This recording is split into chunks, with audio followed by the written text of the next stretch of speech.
And thanks for watching. I'm Dan Martin. First tonight, continuing coverage of the horrific single-car crash in Warren. We've been following all day, both on air and online. Warren police, fire, and other first responders removed an SUV from the pond early this morning after it crashed. 6 are dead. 2 others made it out alive.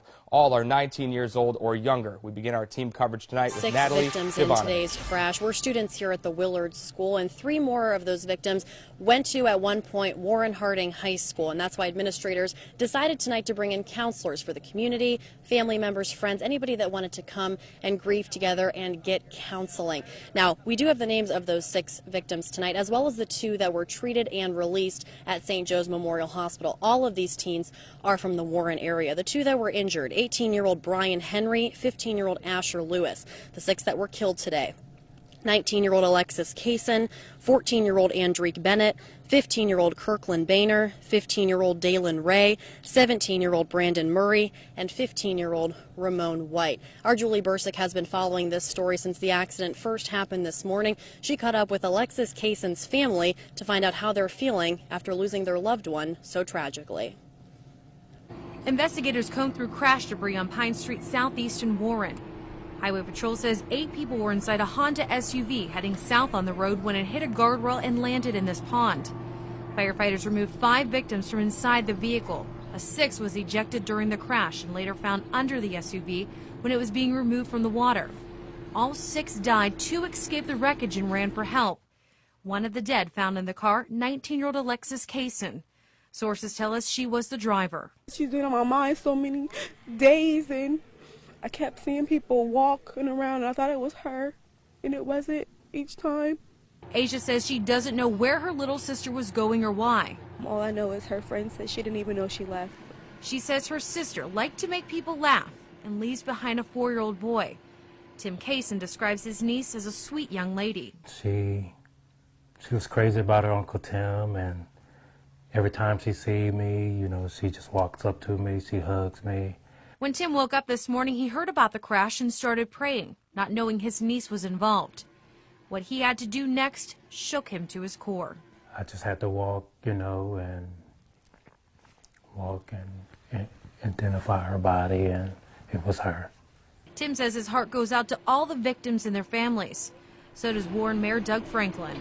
I've taken most of this morning to meet with all the family members that I possibly could at both hospitals. We're going to pull together, and we're going to be there for them. The reality of what happened on Pine Street Sunday morning is just setting in for the Kaysen family.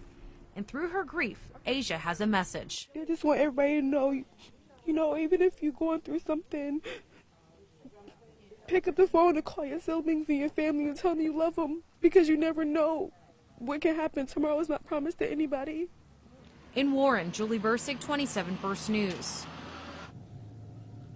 And Dan, we've been here all afternoon watching the floods of people going into the school, young children up to older adults that may be staff members or just friends or community members wanting to come out and share in their grief as well as get counseling for losing those 6 victims so young. Those counselors will be here at the Willard School in Warren until 7:30 tonight. They'll also be available to just staff and students tomorrow morning before school hours start, as well as throughout the school day. We are headed to a press conference at the Southington Post of the Ohio State Highway Patrol. We're hoping to get more details about the accident itself, what caused it, and all of those extenuating circumstances that we maybe haven't heard about yet. Then tomorrow morning, the Warren City School District is holding a press conference at 10 o'clock in the morning. We do plan to stream both of those conferences on our website, WKBN.com, as well as for the latest details, do stay with our website, and we will continue our coverage tonight on First News at 11. For now, reporting live in Warren, I'm Natalie Jovanovich, 27 First News. All right, thank you very much, Natalie Jovanovich and Julie Bursick, with our team coverage today from Warren. Warren City Council President plans to help the families of the 6 victims killed in this morning's car accident. Bob Dean is related to one of the victims. He says Monday he'll set up a fund at a local bank where money donated will go directly to the funeral homes involved in the 6 teenagers' funerals. He says in times of need, the Warren community comes together to help one another. Well, it's what we always try to do, is to take the burden of worrying about expenses off of the plate of the family. We think that there are enough people, as always, in our town. When we have these kinds of tragedies, they step right up and we'll get it done. Dean says he expects to open that fund at Huntington Bank. And of course, stay with 27 First News and WKBN.com throughout the night for continuing coverage of the developing story. We will stream that State Highway Patrol press conference starting at 8 o'clock p.m.